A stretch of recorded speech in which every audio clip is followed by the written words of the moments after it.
Getting everything geared up here, guys. Just bear with me. Thought I'd jump on and do a FBO live reading. You're not able to see me because I'm sharing my screen. That way you guys can follow along. If anybody has a specific type of opportunity you'd like me to look at, could be construction, professional services, could even be source of sought, pre-solicitation, something you're looking at bidding, a pure RFP solicitation, just drop that in the comments if there's anything, or even if you have a specific an RFP number. If not, in a few seconds here, I'm just going to start kind of going randomly, going through things. Not sure how many of you are actively bidding on opportunities, but fbo.gov is absolutely free and is the primary place that government contractors look to find opportunities that are a good fit for their business and bid on them. So I spend a lot of time on fbo.gov, and you should get real familiar with it if you're not already.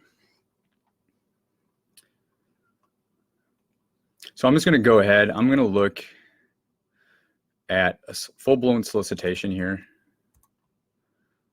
Not going to put any filters on it. I'm just going to see what we have going on in the world today. So you can see these are all posted June 25th. It's sorting by most recent. Some of these things, you won't even know what they are unless you're in that specific field. You just kind of scroll and you look for, this is a forklift, turret truck, so many random things. The government buys so many things, whether it's DOD or non-DOD. If you're into the whole middleman thing that I've talked about and a lot of people seem to be interested in, you can either start in like services, like staffing, professional services. That's something that I highly recommend. Or if you want to like just basically get into like flipping items where you buy them and sell them, look for items that you have access to, that you don't have to be certified or have any special requirements to have access to buying them. And then you can kind of get into the game that way, build your past performance, and then expand into some other areas. This nursing workstation on wheels, I mean, that's just an item that's probably exactly the way it sounds. Immediately I see this is set aside for service disabled, veteran-owned small businesses. So you have to be service disabled certified in order to even bid in the pool for this, which probably weeds out most people. And this is right off the bat. I saw that this was for the VA, and I kind of knew that was going to be the case. There was a court case 2 years ago. If you want to look it up, actually, since I'm sharing my screen, I can show you Kingdomware versus the VA. See if it'll come up for that. Yeah. Supreme Court's decision on the Kingdomware Technologies. You have the Veteran Affairs, Department of Veteran Affairs, the VA, as everybody knows it. They now have to put all veteran-owned companies first. You see here, Victory, SDVOSB. If that was you, that was a big win. If it's not you and you're trying to do business with the VA, it's kind of a big loss, because now it's vets first for everything. That means every procurement that comes out of the VA across the country has to go through either veteran-owned or service-disabled veteran-owned first. And only once the contracting officers do the market research and they can prove that a service-disabled or a veteran-owned small business cannot perform the work, only then, under those circumstances, can they go another route, like a total small business set aside, which is most of us, or something more specific like a woman-owned or 8A or hub zone. So if you guys didn't know that, so when I'm looking at these solicitations and I see the VA, you kind of learn these things, and so if it's not you, you just quickly pass on it. But I clicked on this just because, it might be a quick and easy flip if that's something that you guys are into, being a middleman or what have you. A nursing workstation on wheels doesn't sound like it would be very hard for you to get your hands on a certain quantity of those. But I'm going to go on to this other one. It's forklift, turret truck. I have no idea how many of these things that they want. I know Amy's procuring it, but right off the bat, again, this is another VA service disabled. So I'm just going to go ahead and exit out of this because we kind of already covered that example. And don't mind that screen thing that keeps coming up on itself. It's just because I'm sharing my screen on Facebook Live. So don't worry about that. Getting back to, I always kind of search by 100 instead of 20. And for some reason, I always like to start at the bottom too. I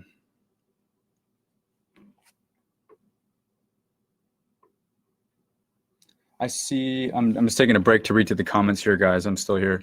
I see Nicole, or yeah, I think it's Nicole or Nicolay. Sorry about my pronunciation if that's incorrect. What about child care services? You know, I haven't seen a huge demand for that, and I'm not saying it doesn't exist. Child care services. The keyword search usually isn't that great on FBO, but I'll do it just to see initially what comes up. Yeah, like it's not even doing anything. And then the other way that you can search is you can go to I'll go to SBA NAICS code. And again, this is for Nicole or Nicolay about the child care services. And this is always here. This is a great resource for you guys. If you just go into Google and you type in NAICS code SBA, it pulls up this definitive chart of all the NAICS codes. And if you're not able to find, you know, if you're in a certain type of a niche business where you provide one specific thing and you can't really find it on FBO, like I just tried to do with keywords, you can always go to here and find that appropriate NAICS code that is, and this applies to all of you guys, you know, not just childcare services. And of course, I'm not going to go through and read this whole thing because who has time for that? So I'm just going to do Control F. And I had previously copied childcare services. So I'm going to put that in here. It comes up with 0 results. I'm going to try and minimize that a little bit more, just so I see child and youth services. So, you know, we may have something there. I'll copy that and I'll just, I put that in and I got one that's active for the USPFO West Virginia Child Development Center Services. So that, you know, that's probably not even child care services. It's services for the building. It just has child in it. So that wasn't great. I'll just see real quickly. Children and infants clothing store. That's probably not us. Child and youth services. That's coming up again. Child daycare services. All right. So that is the one that's probably going to be the biggest match. And again, this applies for all of you guys. Do this with whatever your niche service is, if you are in a specific type of, as my FBO freaks out on me here, if you're in a specific type of business. So I put in the new NAICS code and now it gave me 2 additional opportunities. But as you see, not many, but they are all from 2019. They are all relevant. Childcare services for yellow ribbon events. This actually sounds like it might be something. I'm familiar with the yellow ribbon events. I have a lot of experience with the National Guard and the USPFO. The yellow ribbon events support the families of the soldiers that are either leaving the United States to deploy or they're returning home. And so these are usually, the yellow ribbon events have their own procurements as well on FBO. And usually it's basically getting hotel rooms, which is another great place to start if you're looking to get into a GovCon business. You know, I use the word middleman, and you know, a lot of you know what I mean with that. But basically, it's just, you know, you're working with either a subcontractor or you're working with another company to provide the service. Your value add is that it's your skin in the game.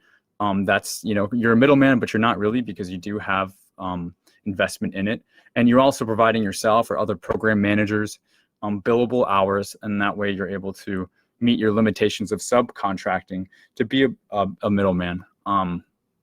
But real quickly, and I'll wrap up this childcare services and move on to the rest of the comments in the chat.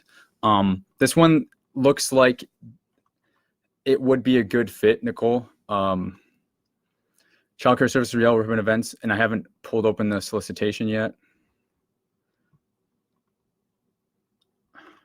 And I'm not going to spend a whole lot of time digging through this.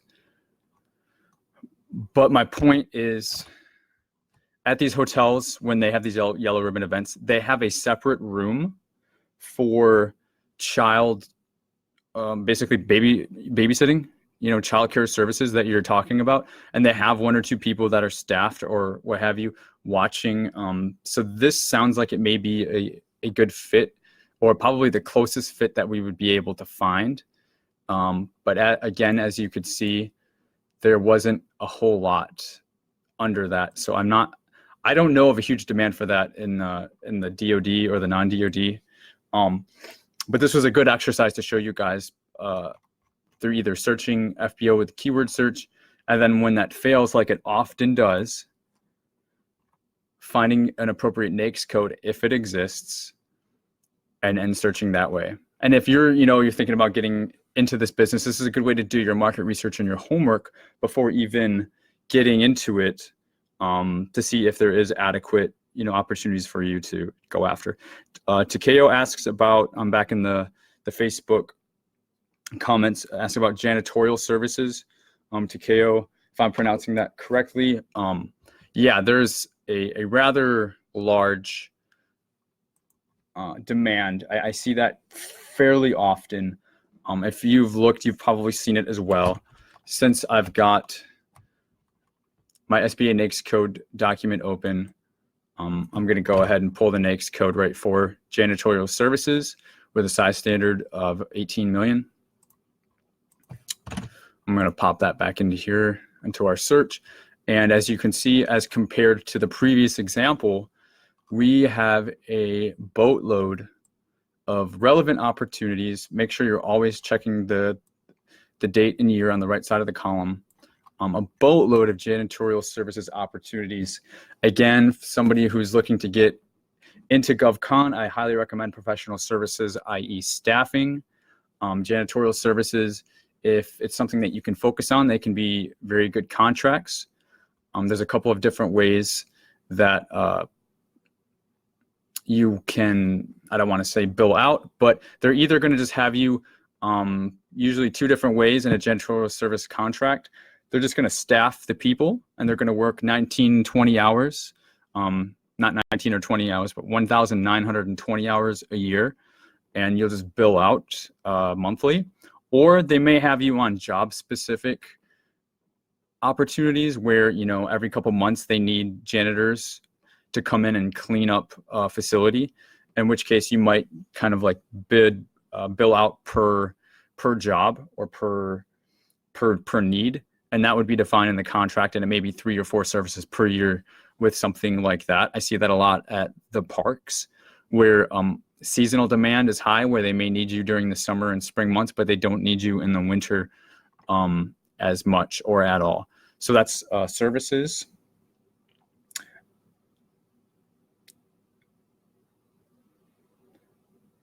Nicole, you're welcome. I hope that helped. Let me see here. Eric, about auditing.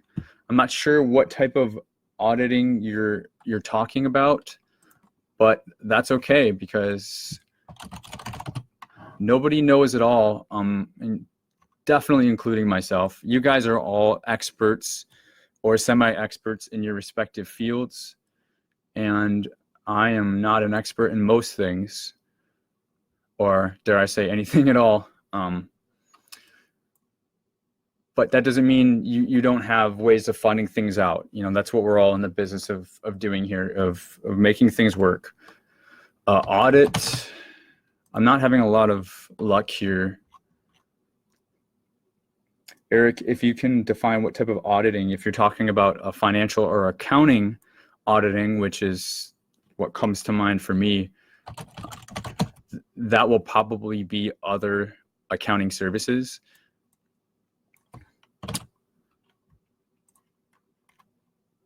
And I'm just going to do this exercise one more time.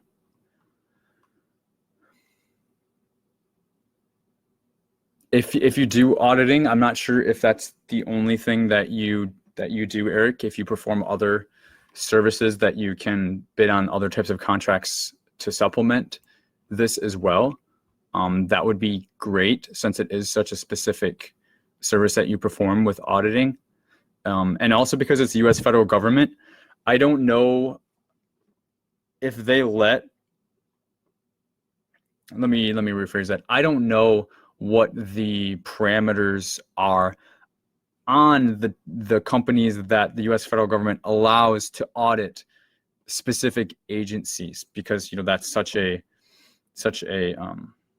sensitive area. I know that the government has its own internal audit controls. I don't know if they do that 100% on their own.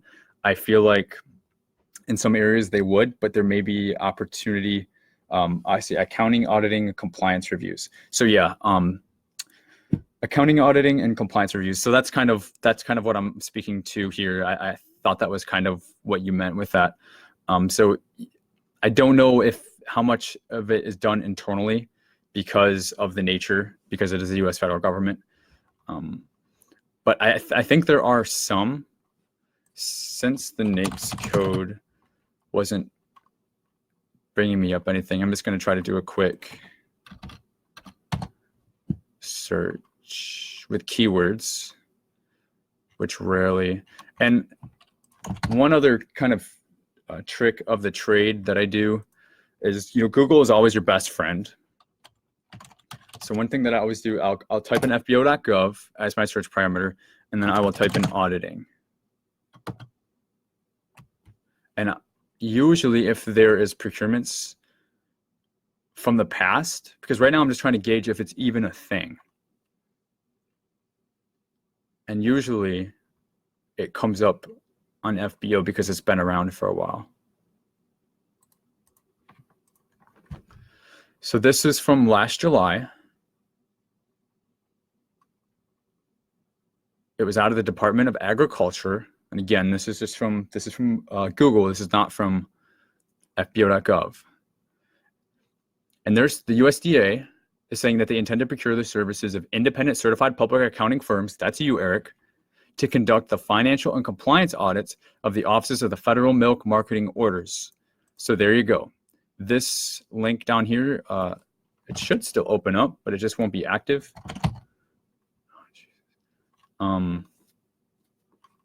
Yep, here we go.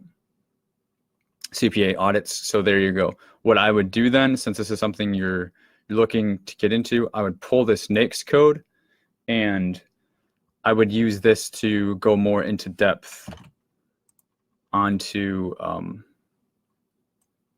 finding additional auditing opportunities. So I put that in, and then now I see audit management plan. That may or may not be financial statement audit. That sounds something more similar. Independent audit of NASA's Langley Exchange. So here we go. Here's some specific things for audits. So I hope that helps you, Eric. I learned a little bit with that as well. Eric, I see that you also put travel management. I think it's a similar exercise in that you just have to find the right agencies. I have seen some, but not a whole lot. So I would just caution, I don't know if you can build a whole business off of travel management, because the government has absorbed so many operations internally that they just don't, pay for those type of services. After we went through the last economic, contraction of, post 2008, 2009. They got rid of a lot of those services, and I haven't seen a lot of them come back. But you can always do your homework on things like that. I'm going to go back to the chat here real fast. Eric thinks it did awesome. Glad to hear it.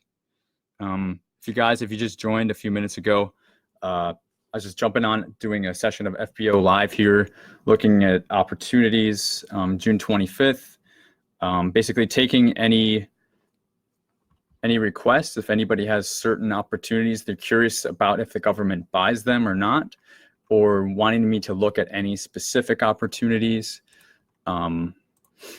which I didn't even get into a solicitation, which I'd like to show you guys that and talk to that real fast. Takeo, you're welcome. I hope that helped. So I'll pull up a solicitation. I'll try one that's more intuitive, that's not very specific, so everybody can benefit. This is a Langley Influence Skills training course. So this is a training course of some sorts. We don't know what, but we know it's out of NASA. Beautiful Miss Chelsea Head is the procurement specialist.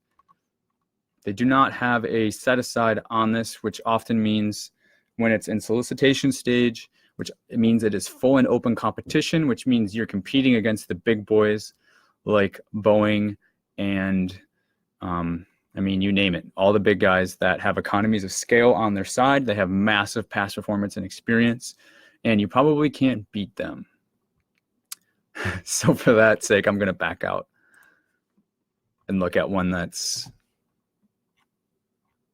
maybe a little bit more relevant. I want to show you guys at least one RFP today. And if there's anything else you want to see, I mean, you see this is pretty open forum. I've done this in the past, and you know, just put it in the comments and I'll try and make it happen for you. Even if you've got something about starting your business or how to get it set up or whatever, I mean, you know, take advantage of the time while you have it. All right, here's one I know very well. Information technology and audio video equipment. This is VTC, guys. This is video teleconferencing. When you go into a conference room and you see, oh, you know, 5, 6, 7 big screen TVs and a bunch of microphones and maybe some cameras up in the corners and a cool lighting system. That's what this is. This is for the Air Force. I've PM'd and I've won a number of these contracts personally. I know this very well. This is Mountain Home Air Force Base in Idaho. I went out to Gowan Field, Idaho for the National Guard. Idaho actually is really nice, guys. If you've ever been out to Idaho, it's very modern. I think because there wasn't a lot of people that lived out there 50 years ago. And now, you know, the population is just spreading everywhere. And so everything is new and it's pretty freaking awesome. So this is VTC, like I mentioned. Quickly just scrolling through the home page here of the opportunity. I see this is a total small business. So if you're a small business, that's all you need to have to be able to bid on this. This was posted today, and the response is July 1st, which is not giving you guys a whole lot of time. I mean, it gives you a little bit less than a week. They're talking about the quantity of equipment here. So again, you have to work with a Motorola or I forget some of the other names now, but you have to be an authorized reseller to purchase this equipment. If you're going to get into this, you become the authorized reseller yourself. You just apply to the company, and you get that way. You don't have to work with another middleman and have a markup and lose some of your margin. You do it yourself. You buy the equipment yourself, and then you do a damn good job, right? So this is your equipment list. I'm scrolling down really quickly because I want to see if there's any attachments. Miss Jacqueline Fish, and they may not have any attachments. It looks like they put the whole damn thing in here for your, oh no, they did. Jacqueline Fish put this all in here, but then she also attached it. There's a wage determination right here, which basically just tells you, what you have to pay your people based on the county. I'm not going to open that up right now. This is specs, and they put this really ugly yellow so that you can't stand to look at it. But look at that. They even give you little pictures here. So even though they say VTC, it looks like they've got the desktop computers, the LCD monitors, some cables, splitters, servers, racks, you name it. If you're an IT guy, you know what all this stuff is. Even if you're not, it's not that hard to do this. Anybody can do this. But they got printers in here as well, and laminator and some color cartridges. They're giving you a description and the quantity. As long as you can meet this description, or whoever you're getting this quote from, give them these exact specifications so that you know they're quoting exactly what the government wants. It must be exact. Otherwise, you're going to find yourself in a world of hurt if you win and they quoted it wrong and the real quote is higher and you have to eat the difference. Now you're just hoping to break even on the contract. So many people that are new in the business do that just because it wasn't quoted properly. It sounds overly simplistic, but man, it is the truth. So they've got amendments here. I just showed you the wage determination, And I didn't show you the wage determination. It's pretty boring. And they use an ugly font. Basically, you find whatever the people are that are going to be installing this equipment, if anybody. And if that's the case, if it was a computer operator too, you basically decide it. So it's kind of a little backwards, but this is just a way of the government making sure that, the people they do business with, i.e. you, YOU, that is, that everybody's paying their people appropriately. It's basically, the government's a big union anyways, and this is a way of doing it. So they go to this form. It changes for every county. The rates change for every county because living expenses and all that change, and hazard pay and whatever applies to you. So this is a fairly standard document if you've never seen one before. And let me see, one more amendment. Amendments just means that there's changes, usually minor, to the contract. You definitely want to check those out. But that's all I'm going to do on this. Again, this was at a Mountain Home Air Force Base in Idaho by Miss Jacqueline Fish. Let me check the comments here. I see Cheryl, you do lighting, and how do you get certified as a minority? So first, how do you get certified as a minority, Cheryl? Well, there's that means a number of different things. You could be a DBE, which is disadvantaged business enterprise. You go through the Department of Transportation to do that. But I don't think doing that is that advantageous to your business. The second thing you do, if you're writing this down, when you go to register and you set up sam.gov, let me see here. Can I do this?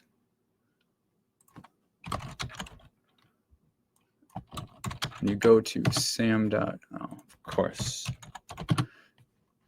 What you do is you self-certify, is the short answer. When you go to register an entity, once you create your user account, okay, if you guys are new and you've never done this, if you want to open a GovCon business, this is one of the very beginning steps. You go to SAM, you create a user account.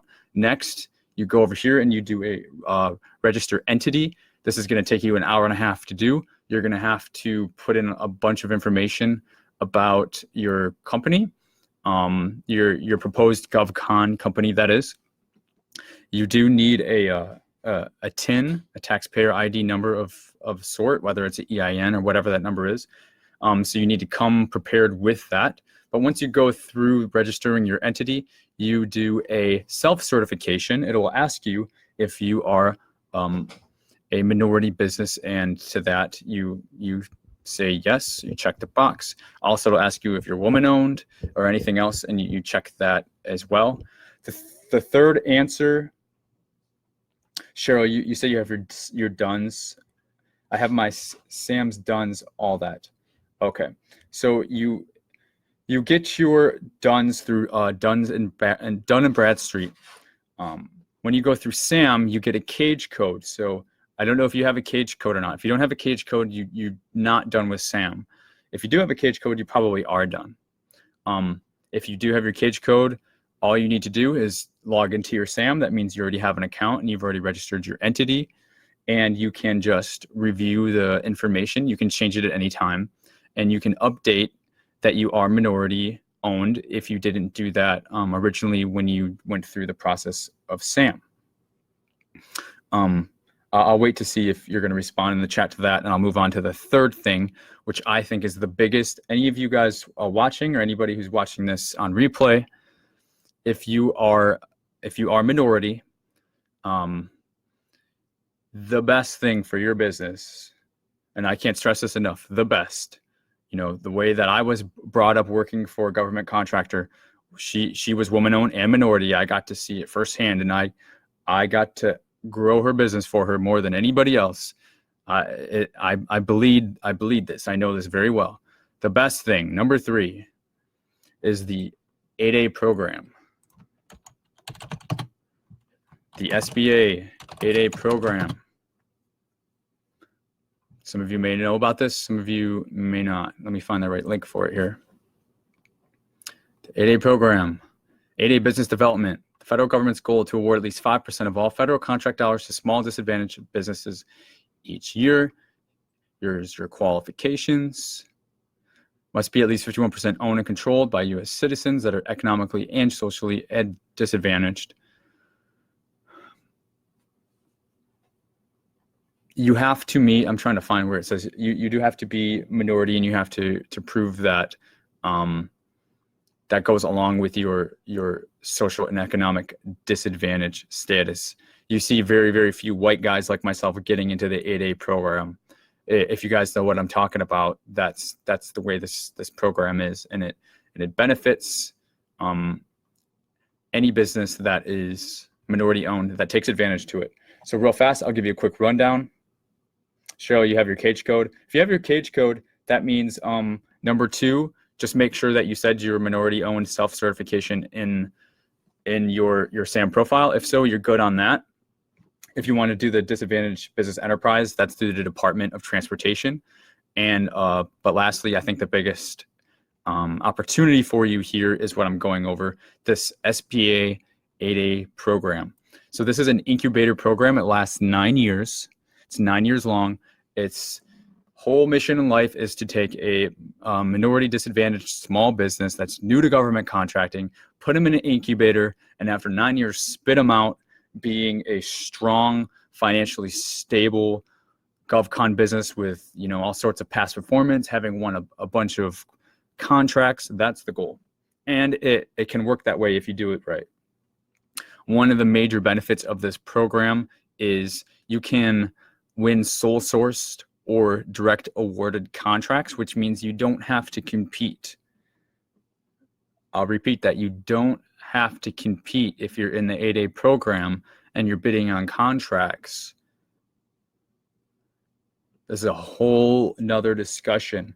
You can get contracts awarded to you without competing up to the dollar value of $4 million per contract. That's not an annual cap or anything. You can get 5 of those suckers in a year and have $20 million. You just want to make sure that you don't blow your size standard, which is whatever NAICS code is your primary NAICS code for your business. If you see those $1 million numbers next to the NAICS code, it'll say 4 million, 8 million, 12 million, 20 million, 32 million. Those are all size standards. That means if you have a 3-year average of contracts awarded under that NAICS code that exceeds that number, then you've blown your size standard and you're no longer a small business, and you don't want to do that. So just make sure that you go after different NAICS codes to spread that out. Joseph Pierce, for 8A, don't you have to be in business for a year and have a certain level of performance? Thanks for bringing that up. That's a great segue as we're talking about the SBA 8A program here. Requirements, aside from these, you actually have to be in business for 2 years. The government wants to be able to see 2 years of your tax returns. So this isn't something that you can do overnight if you don't have any business set up yet. And a certain level of performance, what that means, what you're getting at and what that means in reality is over those 2 years, you just want to run a few jobs through that business. I'm not talking about government contracting jobs. I mean, I'm sure you have somebody who, owns a business that you can, basically you just run a transaction. They want to see some cash flow. They want to see that it's not just a stagnant business sitting there. They don't have a high list of things that you have to jump over in terms of that. I think it's like $100,000 or something. I'm not sure if that's over the 2 years or each year. I think it's total. So it's pretty doable if you're in business. And even if you don't hit that, I don't know how strict they are on that part of it. I know they're strict on being in business. But as far as the income level, I've seen people start an 8A business after they've been in business for 2 years. They've applied to get into the 8A program and they were accepted. So I think that may, honestly, and I'm always transparent with you guys, it may depend on your particular office and how well your business opportunity specialist wants to work with you or not, because I think they can push it through and make it happen if you were, a little bit short or something like that. But I know that they don't budge on the 2-year policy being in business first. So this is a huge opportunity, Cheryl, and anybody else who's interested, that is minority, social, economic disadvantage that would qualify for this. I just can't talk it up enough. Half of the contracts that I won for the business were 8A. The other half were competed for, so I got a good mix of both. But here you go. Here's the 4 million. Be owned by someone with 4 million or less assets. Oh, that's something different. But the cap for each contract being awarded is also 4 million. Joe, this helps. Thanks. Good. I'm glad that it helps. I try to sell this as much as I can because I have the most firsthand experience with it. This aside, once you get in, it's a 9-year program. Like I said, really all you have to do is you have to do an annual kind of like follow up with the SBA, and they want to make sure you're being active and doing all the right things. And, they have you fill out some paperwork on an annual basis. And then they also come out and visit your site the first couple of years. And they do that as well. But other than that, after that, you're kind of on your own. I've seen a lot of people get in the 8A program and do nothing, and they waste it because once the 9 years is up, it's up, and you don't get to go back to it. You can't reapply. It's all over with. TKO for 8A, does it need to be within the main NAICS code? For instance, I currently have one NAICS code, but I can do business or bid on contract for a different NAICS code. So let me reread that and try to understand what you're asking. No, it does not need to be within a main NAICS code. It can be. So I think this will answer your question. So bear with me 1 second. I'm going to hop back to FBO here. So what it allows you to do is 2 things. First thing, here's the competitive 8A. And you're going to say, man, Derek, you just said you didn't have to compete. What is this competing crap? So just bear with me. I'm going to answer that because that's number 2. Number 1, they have solicitations. Here's a team lead. So this is for a person. This is something that I would be interested in because you just place a person probably. Yeah, they're telling you that this person is going to make between 76 and 99 grand a year. Then you put your margin on that and you bill it out, and it's easy money. As long as, it's a good customer, and as long as your employee is a good employee, it's pretty easy money. So Takeo, going back to your question, you see the set aside competitive 8A. You must be in the 8A program to bid on this. So this means so many people will not be bidding on this. So not only is this small business, only folks that are currently in the 8A program can even look at this. The NAICS code, it doesn't matter what the NAICS code. So this is a 541990. Do I still have that open? I don't still have the SBA NAICS document open that we were looking at earlier, but it can be any NAICS code. Whatever the contracting officer wants to put the NAICS code as for the opportunity for an 8A, they can. And then on your side of it, as a small business owner that's in the 8A program, and you see the NAICS code, you're not restricted to bid on it on any NAICS codes. The only thing I will caution you is when you submit your bid, you want to make sure that you have that NAICS code added into your SAM.gov business profile. Because if you win and then they go and check your profile and it's not in there, they're going to say, oh, well, you're not, technically looking, or doing business under this NAICS code, and it's not going to look very good. Technically, I don't think they would pull the contract from you. They would just have you go back in and add it. But it's a very simple process to add NAICS codes to your SAM.gov profile. It takes 30 seconds. And, when I would do it, I fluctuate all the time. If I know I've got 3 bids out, I've got those NAICS codes in there. And after those bids ended, and if I didn't win, and I wasn't going to be looking at those anytime soon, I'd go in and just take those NAICS codes back out. So I hope that helps for all you guys understand the NAICS codes and the 8A program. It's really, there's nothing really too strict or crazy about it, other than just making sure it's in your SAM profile. Other than that, don't worry about it. It's more about, do you want to do the work or don't you? are you qualified and capable of performing the service, or aren't you? That matters more than the particular NAICS code. It's nothing to fear or to prevent you from taking any action on. So coming back, I'm talking about the 8A. This was the one example. This is the 8A competitive. Now I will follow through on what I told you I was going to tell you.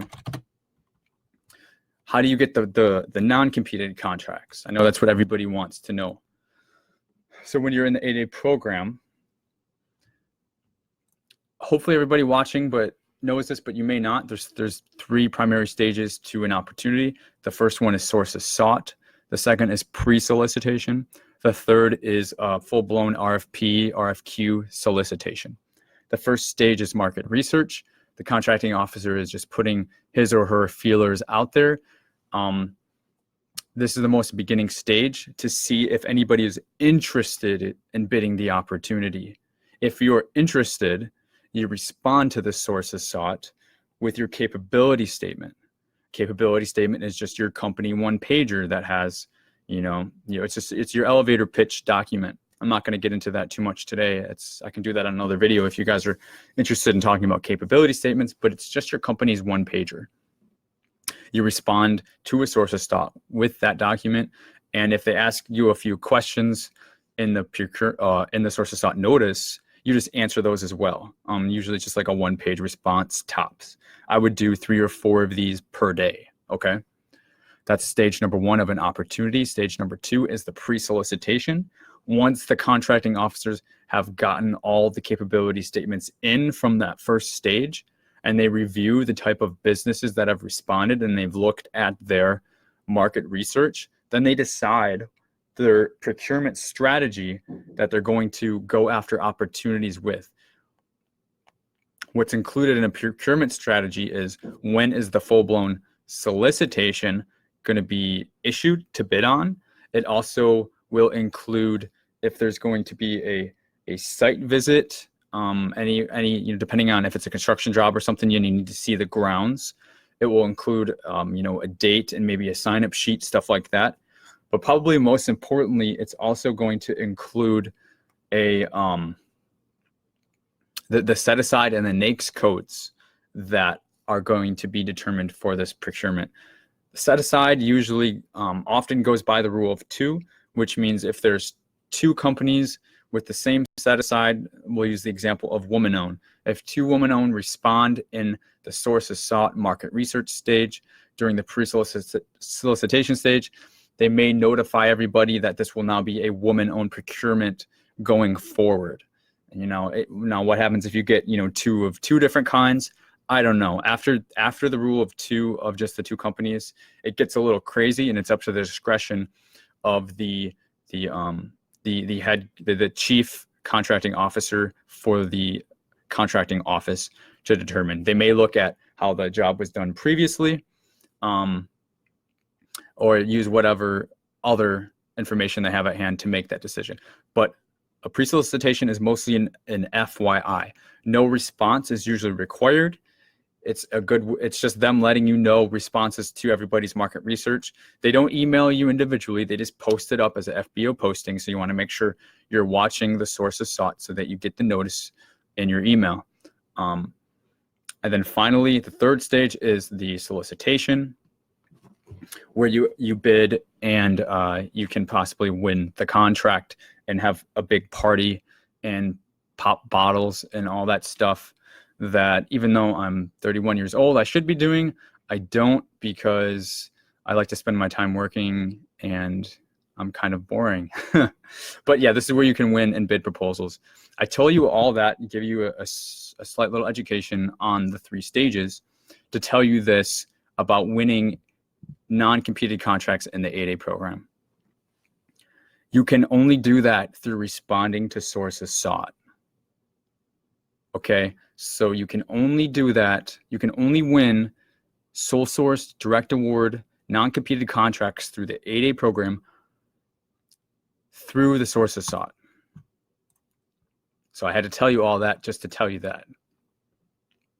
So if you see a sources sought and you're an 8A company, you see that they post it, And this is, really long and a lot of information for a source of sought, but they don't have any attachments.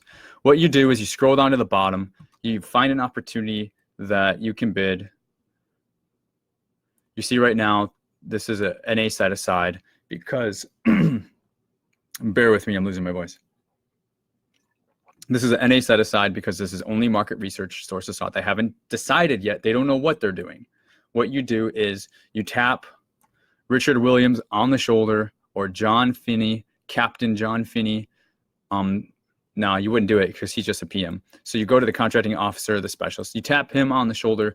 You send him an email. You give him a phone call. You let him know that you are an 8A company and you are able to perform this requirement as an 8A. And your local small business office is interested in doing a sole source or direct award procurement. Now, Richard Williams may or may not be receptive to that.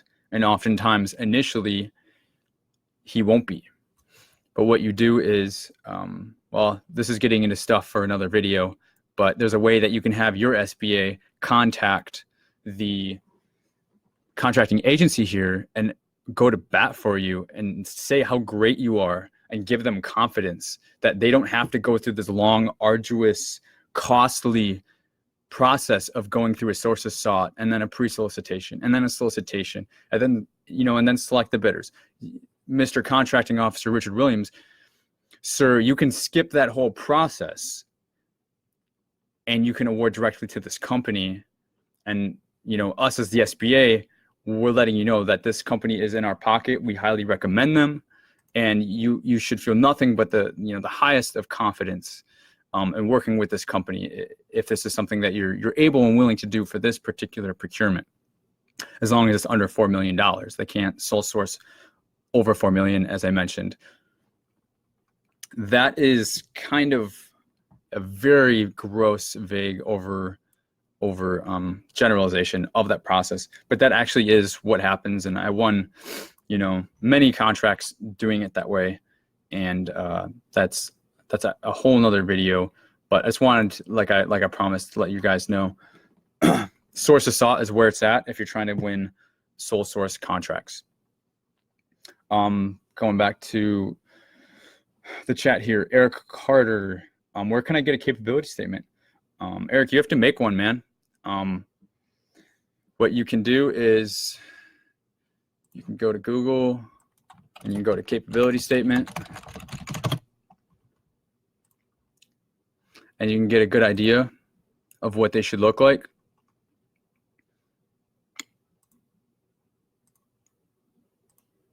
So these are all capability statements.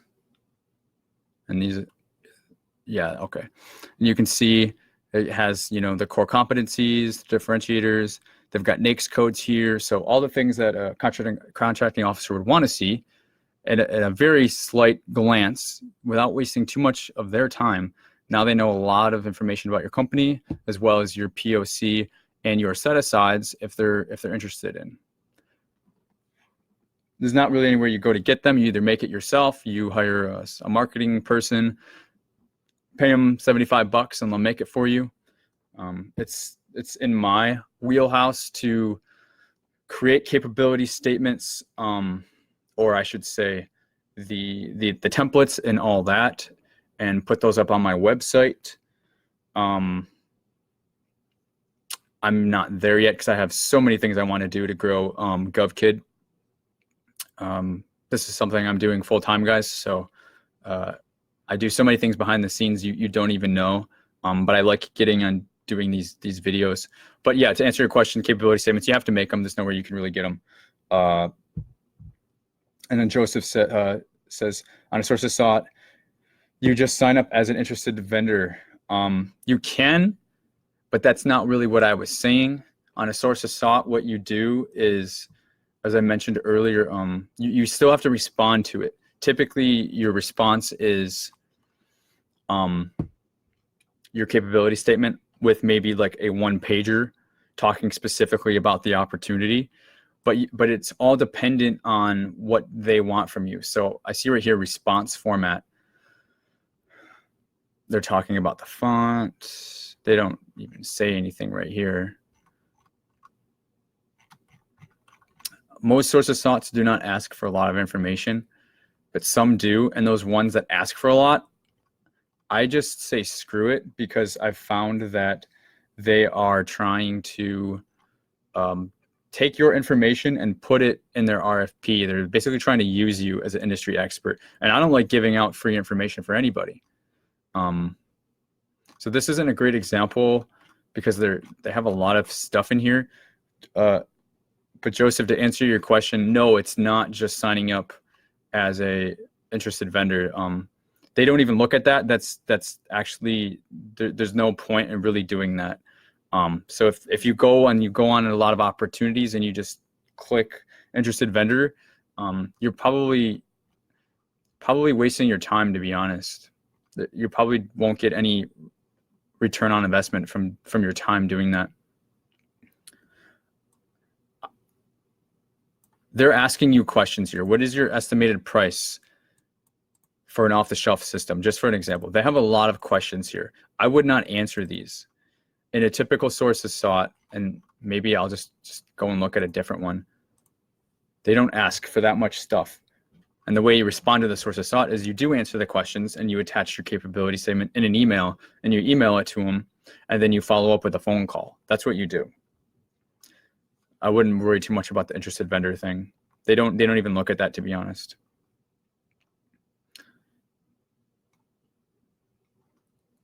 GIS services, sources sought, please be short. Robert Pisano. This is West Point. I am familiar with West Point, and I know that this is MIC, Mission Installation Contracting Command. This is for services, total small business. This is a sources sought. And here's what they want in response. They want your name, your cage code, your company information. It's pretty short and sweet right there. Number 2, whether you're interested in competing for this requirement, you always say yes. If you need to subcontract, you say so. Information in sufficient detail regarding your previous experience, but you put your past performance right there. You should already have that written out. GIS information available. They want pricing information. You just let them know that you will provide that upon an RFP or upon request, but I would not put it in the sources sought. Number 5, identify how the Army can best structure these contract requirements. I see this all the time. You can either respond to this by saying they're doing a great job, don't change a thing, or if you want to read through it and you see something that they can do better, maybe that would give you a competitive advantage that your company does, and have them structure it that way, you could put that there. But this should be no longer than a page. This doesn't. Don't be freaked out by answering these questions. A couple sentences, a paragraph at the max for each one. Identify any and again, a lot of this information you should already have pre-written. Identify any condition or action that may be having the effect of unnecessary restrictive competition. So this is total small business. You'll have no problem with this because this will include you. The only people this does not include is large businesses. So you're fine there. You can put NA or what have you. Include the subject of the acquisition in your email, and then again, any recommendations to improve the performance of work statement, the PWS. So again, I hope you get a feel. This is a much better example. I hope you get a better feel that this is market research. They're kind of asking for your input. It's up to you if you want to give it to them or not. You give them the input, you attach your capability statement, you let them know that you're an 8A, you have your SBA contact them to do a sole source. And that, my friends, is how you can get a sole source. But it really is a numbers game. It's not a 1-for-1. It may be 1 out of 15, 1 out of 20, but isn't it worth it if it took you a half an hour to put this together and you can do a couple a day over the period of a month or 2 during the busy season of the government's fiscal year? You may find yourself winning a few of your sole source contracts in your first year of your 8A program. The SBA helps make up for your lacking experience. The SBA helps make up for your lacking past performance. I know that you guys are just getting started out. And that is a huge hurdle that you feel you have to get over. It is a hurdle, but it is not necessarily as large as you think it has to be. Sometimes they will just take any experience. Doesn't even have to be the same scope and magnitude of this contract. Just anything to show that you're legit. Because you're in the 8A program and they know that you're new. They don't expect you to be like Boeing. So give yourselves a break, okay? I'm going to wrap up here soon, guys, before my voice goes. Eric, I'm looking for contracts. Where can I find the contract worth? Do not want to go over a certain amount. You can't really find the contract worth. That's the name of the game, right? I mean, that's what bidding is. One thing you can do is you can look at USA Spending, or there's a few other websites where you can find the previous contract value, but that's only if this was previously procured and you can see what it's awarded for. You can also ask the contracting officer, him or her, what the previous value was. If they don't want to tell you, you can always do a FOIA, a Freedom of Information request. It can be a bit of an arduous process and take a bit of time, may take longer than you have to bid on it. So I'm not sure if that's always the best route. But then you can always ask, what is the estimated magnitude, anticipated magnitude? Is it 100,000 or is it 2 million? That's also a way to get a ballpark. And Eric, what if you don't have the past performance? Yeah, you know, I touched on that just a second ago.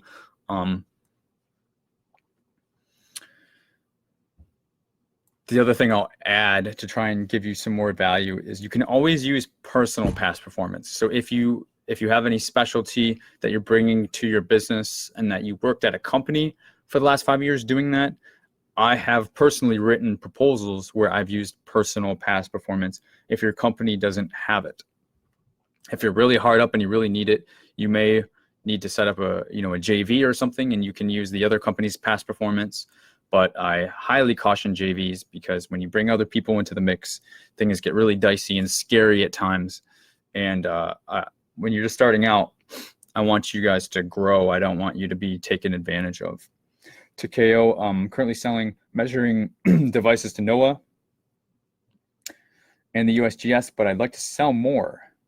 I'm just waiting for their contract. How do I market the services I sell so that they can provide the contract to me proactively? Takeo, what I would do is, since you're currently selling to NOAA and the USGS, this is where your relationships, you need to get your relationship game on.